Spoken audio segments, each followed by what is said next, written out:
ಕಾರ್ಯಕ್ರಮದ ಪ್ರಾಯೋಜಕರು Manjula melody orchestra ತಂಡ ಬಾಗಲಕೋಟ್ ಹಾಗೂ ಅಣ್ಣ ಮುತ್ತಪ್ಪರ ಈ ಗೋಶಾಲೆ ಜಯ ಕರ್ನಾಟಕ ಸಂಘಟನೆ. ವಿಶೇಷವಾದಂಥದ್ದು ಅದರ ಜೊತೆಗೆ ಓಪನ್ ಹಾರ್ಟ್ ಕನ್ನಡ ದಿನಪತ್ರಿಕೆ.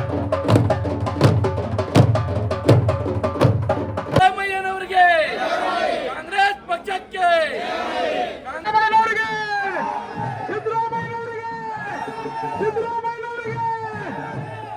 ಮುಖ್ಯಮಂತ್ರಿ ಸಿದ್ದರಾಮಯ್ಯ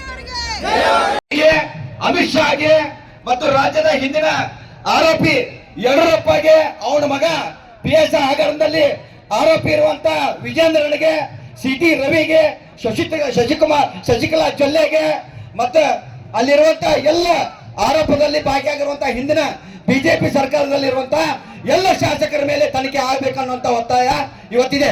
ರಾಜ್ಯಪಾಲರು ಅವರು ಮೊದಲು ಆ ಒಂದು ಏನು ರಾಜ್ಯಪಾಲರ ಭವನ ಅಂದ್ರೆ ಏನು ಅನ್ನೋದು ಓದ್ಕೊಂಡ್ ಬರ್ಬೇಕಾಗಿತ್ತು. ನನಗೆ ತಿಳ್ತೈತಿ ಅವರು ಅವಿವೇಕಿಗಳಂತ ನನಗೆ ಅನಿಸ್ತಾ ಇದೆ.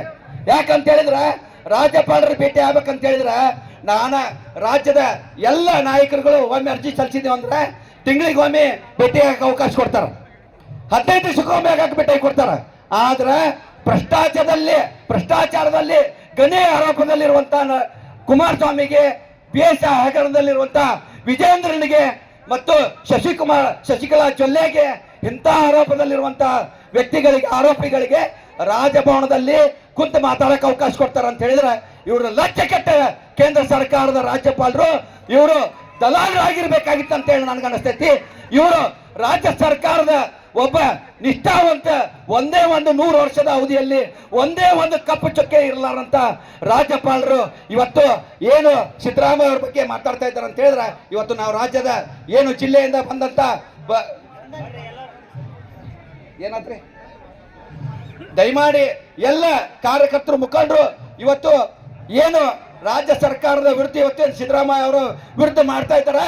ನಮ್ಮ ಮನೆಗೆ ಅನ್ನ ಕೊಟ್ಟಂತ, ನಮ್ಮ ಮನೆಗೆ ಬೆಳಕು ಕೊಟ್ಟಂತ, ನಮ್ಮ ತಾಯಿಗೆ 2,000 ರೂಪಾಯಿ ಮನೆ ನಡೆಸಕ್ಕೆ ಕೊಟ್ಟಂತ ನಾಯಕರನ್ನ ಪರವಾಗಿ ನಾವು ಇವತ್ತು ಧ್ವನಿ ಎತ್ತಂತ ಕೆಲಸ ಆಗಬೇಕಾಗತ್ತೆ. ಅದಕ್ಕೆ ಇವತ್ತು ಇಲ್ಲಿ ಸೇರಿದಂತ ಎಲ್ಲ ಶಾಸಕರಿಗೂ, ಎಲ್ಲ ಕಾರ್ಯಕರ್ತರಿಗೂ, ಮುಖಂಡರಿಗೂ ಸ್ವಾಗತ ಕೋರಿ ಈಗ ಕೆಲವೇ ಕ್ಷಣಗಳಲ್ಲಿ ಶಾಸಕರು ಆಗಮಿಸಲಿದ್ದಾರೆ. ಎಲ್ಲರೂ ಶಾಂತ ರೀತಿಯಾಗಿ ಈ ಪ್ರತಿಭಟನೆಗೆ ಅನುವು ಮಾಡಿಕೊಡ್ಬೇಕಂತ ಹೇಳಿ ವಿನಂತಿಸ್ತೀನಿ. ಈ ಒಂದು ಬೃಹತ್ ಪ್ರತಿಭಟನಾ ಮೆರವಣಿಗೆಯ ಕಾರಣ ತಮಗೆಲ್ಲ ತಿಳಿದಿದೆ. ಇವತ್ತು ಕರ್ನಾಟಕ ರಾಜ್ಯದ ರಾಜ್ಯಪಾಲರ ಕಚೇರಿಯನ್ನ ಇವತ್ತು ಬಿಜೆಪಿ ಕಚೇರಿಯನ್ನಾಗಿ ಪರಿವರ್ತಿಸಿ ಇವತ್ತು ರಾಜಭವನದಲ್ಲಿ ಕುತ್ಕೊಂಡು ಪಕ್ಷಪಾತಿ ಧೋರಣೆಯನ್ನ ಅನುಸರಿಸತಕ್ಕಂತ ಇರೋದು ಇದು ಪ್ರಜಾಪ್ರಭುತ್ವಕ್ಕೆ ವಿರೋಧಿಯಾಗಿರ್ತಕ್ಕಂತಹ ನಡೆ ಮತ್ತು ಸಂವಿಧಾನಕ್ಕೆ ವಿರೋಧಿಯಾಗಿರ್ತಕ್ಕಂತ ನಡೆ.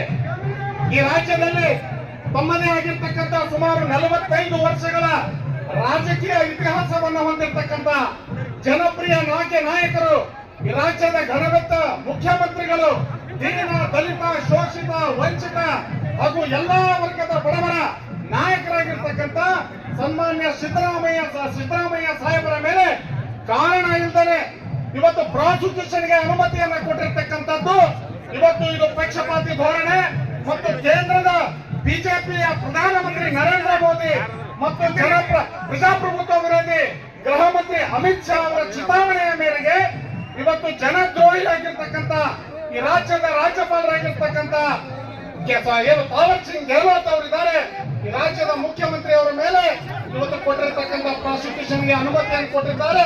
ಇದು ಸಂವಿಧಾನ ವಿರೋಧಿ ನಡೆ ಅಂತಕ್ಕಂಥದ್ದನ್ನು ಈ ಸಂದರ್ಭದಲ್ಲಿ ಹೇಳಿಕೆ ಬಯಸ್ತೇನೆ.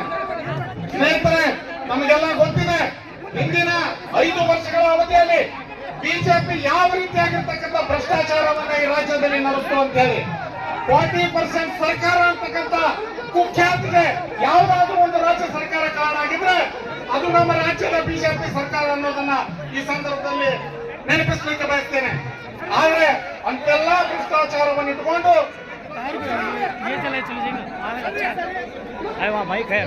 ಸಾಮಾನ್ಯ ಸಿದ್ದರಾಮಯ್ಯನವರ ಯಾವುದೇ ಪಾತ್ರ ಇಲ್ಲದೆ ಇದ್ರೂ ಕೂಡ ಅನೇಕ ಪ್ರಕರಣಗಳು ಇವತ್ತು ರಾಜ್ಯಪಾಲರ ಮುಂದೆ ಪೆಂಡಿಂಗ್ ಇದೆ.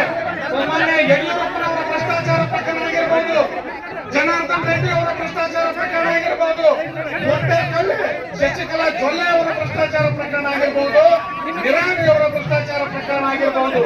2021ರಿಂದ 2024ರವರೆಗೆ ಅನೇಕ ಪ್ರಕರಣಗಳು ಬಾಕಿ ಇದ್ರು ಕೂಡ ಅವುಗಳಿಗೆ ಲೋಕಾಯುಕ್ತರು ಪ್ರಾಸಿಕ್ಯೂಷನ್ಗೆ ಪರ್ಮಿಷನ್ ಕೇಳಿದ್ರು ಕೂಡ ಅಂತ ಕೇಸ್ಗಳಿಗೆ ಪ್ರಾಸಿಕ್ಯೂಷನ್ಗೆ ಪರ್ಮಿಷನ್ ಕೊಡದೆ ಯಾವುದೇ ಕಾರಣ ಇಲ್ಲದೆ ಯಾವುದೇ ಒಬ್ಬ ಸಾಮಾಜಿಕ ಕಾರ್ಯಕರ್ತ PJ ಅಬ್ರಾಹಂ ಅಂತಕ್ಕಂಥ ಒಂದು ವ್ಯಕ್ತಿಯ ಅರ್ಜಿಯ ಆಧಾರದ ಮೇಲೆ ರಾಜ್ಯದ ಜನಪ್ರಿಯ ಮುಖ್ಯಮಂತ್ರಿ ಸನ್ಮಾನ್ಯ ಸಿದ್ದರಾಮಯ್ಯನವರ ಮೇಲೆ ಏನು ಪ್ರಾಸಿಕ್ಯೂಷನ್ಗೆ ಅನುಮತಿಯನ್ನು ಕೊಟ್ಟಿದ್ದಾರೆ. ಇದು ನಿಜವಾಗಿಯೂ ಕೂಡ ಪ್ರಜಾಪ್ರಭುತ್ವ ವಿರೋಧಿ ಮತ್ತು ಸಂವಿಧಾನ ವಿರೋಧಿ ನಡೆಯುವಂತಕ್ಕಂಥದ್ದನ್ನ ಈ ಸಂದರ್ಭದಲ್ಲಿ ಹೇಳಿಕೆ ಬಯಸ್ತೇನೆ. ಇನ್ನು ಅನೇಕ ವಿಷಯಗಳನ್ನ ಸನ್ಮಾನ್ಯ ಶಾಸಕರು ಹಾಗೂ ಸನ್ಮಾನ್ಯ ಸಚಿವರು ಮಾತಾಡಿದ್ದಾರೆ. ನನಗೆ ಮಾತಾಡಲಿಕ್ಕೆ ಅವಕಾಶ ಕೊಟ್ಟ ಎಲ್ಲ ಪಕ್ಷದ ಹಿರಿಯರಿಗೆ ವಂದಿಸಿ ನಾನು ಯಾವ ಮಾತನ್ನು ಮುಗಿಸ್ತೇನೆ. ಕರ್ನಾಟಕದ ಕಾಂಗ್ರೆಸ್ ಪಕ್ಷದ ಬಹುದೊಡ್ಡ ಆಸ್ತಿಯಾಗಿರ್ತಕ್ಕಂತಹ ಶ್ರೀಮಾನ್ ಸಿದ್ದರಾಮಯ್ಯನವರ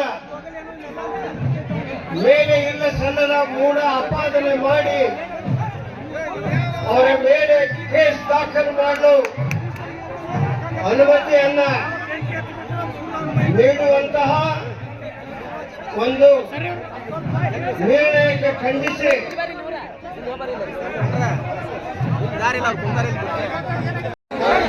ಸ್ವಿಮ್ಮಿಂಗ್ ಪೌಂಡ್ ಆಗಿದೆ, ಅವರ ಆಟದ ಮೈದಾನ ಆಗಿದೆ. ರಾಜ್ಯಪಾಲರಂತೂ ಕೇಂದ್ರ ಸರ್ಕಾರದ ಬಿಜೆಪಿ ಅವರ ಕೈಗೊಂಬೆಯಾಗಿದ್ದಾರೆ.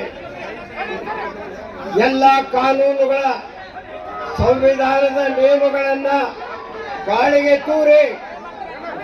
ತೂರಿ ಈ ಒಂದು ಹುನ್ನಾರವನ್ನ ಇವತ್ತು ಮಾಡ್ತಾ ಇದ್ದಾರೆ. ಈ ಹುನ್ನಾರವನ್ನ ಮಾಡ್ತಾ ಇರ್ತಕ್ಕಂಥದ್ದು ಖಂಡಿಸಬೇಕಾಗಿರ್ತಕ್ಕಂಥದ್ದು ನಮ್ಮ ಕರ್ತವ್ಯ.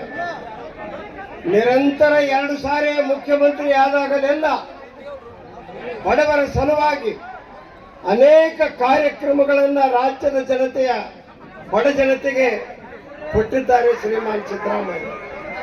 ಕಪ್ಪು ಚುಕ್ಕೆ ಇಲ್ಲದ ಆಡಳಿತವನ್ನು ಮಾಡಿದ್ದಾರೆ. ಕಪ್ಪು ಚುಕ್ಕೆ ಇಲ್ಲದ ಆಡಳಿತ ಮಾಡಿರ್ತಕ್ಕಂಥ ಕಾರಣದಿಂದ ಬಿಜೆಪಿಯ ನಾಯಕರಿಗೆ ಹೊಟ್ಟೆ ಕಿಚ್ಚು ಬಿದ್ದಿದೆ. ಸಿದ್ದರಾಮಯ್ಯನವರನ್ನ ನಿಲ್ಲಿಸಿಬಿಟ್ರೆ, ಸಿದ್ದರಾಮಯ್ಯನವರ ಮೇಲೆ ಕೇಸ್ ದಾಖಲು ಮಾಡಿದರೆ ಕಾಂಗ್ರೆಸ್ ಪಕ್ಷದ ವರ್ಚಸ್ಸು ಕುಂತದೆ, ಸಿದ್ದರಾಮಯ್ಯನವರ ವರ್ಚಸ್ಸು ಕುಂತದೆ ಅಂತಕ್ಕಂಥ ಕೆಟ್ಟ ವಿಚಾರವನ್ನ ಬಿಜೆಪಿಯ ಸರ್ಕಾರ ಇಟ್ಟುಕೊಂಡು ರಾಜ್ಯಪಾಲರ ಮುಖಾಂತರ ಜಾರಿ ಮಾಡ್ತಾ ಇದೆ. ರಾಜ್ಯಪಾಲರೇ 2021ರಂದು ಗಂಗಾವತಿಯ ಮುನವಳ್ಳಿ ಪರಣ್ಣ ಹಾಗೂ ಶಶಿಕಲಾ ಜೊಲ್ಲೆ ಅವರ ಮೇಲೆ ಕೇಸು ದಾಖಲು ಮಾಡಲು ಫೈಲ್ ಟೇಬಲ್ ಮೇಲೆ, ಕುಮಾರಸ್ವಾಮಿ ಮೇಲೆ ಕೇಂದ್ರ ಮಂತ್ರಿ ಕುಮಾರಸ್ವಾಮಿ ಅವರ ಮೇಲೆ ಕೇಸ್ ದಾಖಲು ಮಾಡಲು ಫೈಲು ನಿಮ್ಮ ಟೇಬಲ್ ಮೇಲಿದೆ. ನಮ್ಮ ಜಿಲ್ಲೆಯ ಮುರುಗೇಶ್ ನಿರಾಣಿ ಅವರ ಮೇಲೆ ಕೇಸ್ ದಾಖಲು ಮಾಡಲು ಫೈಲು ನಿಮ್ಮ ಟೇಬಲ್ ಮೇಲೆ ಇದೆ. ಈ 3 ಟೇಬಲ್ ಮೇಲಿರುವಂತಹ ಫೈಲ್ಗಳು ನಿಮಗೆ ಕಾಣಲಿಲ್ಲವೇ? ಒಟ್ಟು 6 ಜನ. ಇವುಗಳನ್ನು ಯಾವುದು ನೋಡದೆ ಯಾವನೋ ಒಬ್ಬ ದಾರಿ ಹೋಗುವಂತ ಉಡಾಳ, ಒಬ್ಬ ಹಣ ಕಿತ್ತುಕೊಳ್ತಕ್ಕಂತ ಒಬ್ಬ ಪುಡಾರಿ, ಇವರು ಮಾತು ಕೇಳಿ ಯಾವುದೇ ಜವಾಬ್ದಾರಿ ಇಲ್ಲದಂತವನ ಒಂದು ಅರ್ಜಿಗೆ ಒಬ್ಬ ಮುಖ್ಯಮಂತ್ರಿಯ ಮೇಲೆ 2 ಸಾರಿ ಮುಖ್ಯಮಂತ್ರಿ, 2 ಸಾರಿ ವಿರೋಧ ಪಕ್ಷದ ನಾಯಕರು ಅನೇಕ ಖಾತೆಗಳನ್ನು ನಿರ್ವಹಣೆ ಮಾಡಿರ್ತಕ್ಕಂಥ ಒಬ್ಬ ಅನುಭವಿ ರಾಜಕಾರಣಿ, ಜನಪ್ರಿಯ ರಾಜಕಾರಣಿ, ಪ್ರಾಮಾಣಿಕ ರಾಜಕಾರಣಿ, ಬದ್ಧತೆಯ ರಾಜಕಾರಣಿ ಮೇಲೆ ಕೇಸ್ ದಾಖಲು ಮಾಡಿದಿರಲ್ಲ, ನಾಚಿಕೆ ಆಗುವುದಿಲ್ಲವೇ ಅಂತಕ್ಕಂಥ ಮಾತನ್ನು ಕೇಳಬೇಕಾಗಿದೆ ಈ ಮಹಾಸಭೆಯಿಂದ. ಆ ಕೆಲಸವನ್ನು ಇವತ್ತು ಮಾಡ್ತಾ ಇದ್ದಾರೆ. ನಾವೆಲ್ಲ ನಿಲ್ಲಬೇಕಾಗಿದೆ ಸಿದ್ದರಾಮಯ್ಯನವರ ಪರವಾಗಿ. ಕಾರಣ, ಸಿದ್ದರಾಮಯ್ಯನವರು ಈ ರಾಜ್ಯದ ಬಡವರ ಪರವಾಗಿ ನಿಂತಿದ್ದಾರೆ. ಸಿದ್ದರಾಮಯ್ಯನವರು ನಮ್ಮ ನಿಮ್ಮೆಲ್ಲರ ಪರವಾಗಿ ನಿಂತಿದ್ದಾರೆ. ನಿಮ್ಮ ಸಲುವಾಗಿ ಆಡಳಿತವನ್ನು ಕೊಡ್ತಾ ಇದ್ದಾರೆ. ಅಂದ ಮೇಲೆ ಈ ಸಂದರ್ಭದಲ್ಲಿ ನಾವು ಸಿದ್ದರಾಮಯ್ಯನವರಿಗೆ ಬೆಂಬಲರಾಗಿ, ಬೆಂಗಳಿಗರಾಗಿ ನಿಂತು ಹೋದ್ರೆ ಅಪರಾಧವಾಗಿತ್ತು ಜೋಕೆ. ಇನ್ನು ಮುಂದೆ ನಮ್ಮ ಜಿಲ್ಲಾ ಉಸ್ತುವಾರಿ ಸಚಿವರು ನಮ್ಮ ಶಾಸಕರೆಲ್ಲ ಮಾತಾಡ್ತಾರೆ. ಅದಕ್ಕಿಂತ ಪೂರ್ವ ನನ್ನ ಮನವಿ, ಇದು ಇಲ್ಲಿಗೆ ನಿಲ್ಲಬಾರದು. ಈಗಾಗಲೇ ಬದಾಮಿಯಲ್ಲಿ, ಕುಳಗೇರಿಯಲ್ಲಿ, ತೇರದಾಳದ ಒಂದು ಜಿಲ್ಲಾ ಪಂಚಾಯತಿ ಏರಿಯಾದಲ್ಲಿ, ಬೇವೂರಲ್ಲಿ ಬೇರೆ ಬೇರೆ ಕಡೆಗೆ ಪ್ರತಿಭಟನೆ ನಡೆದಿವೆ.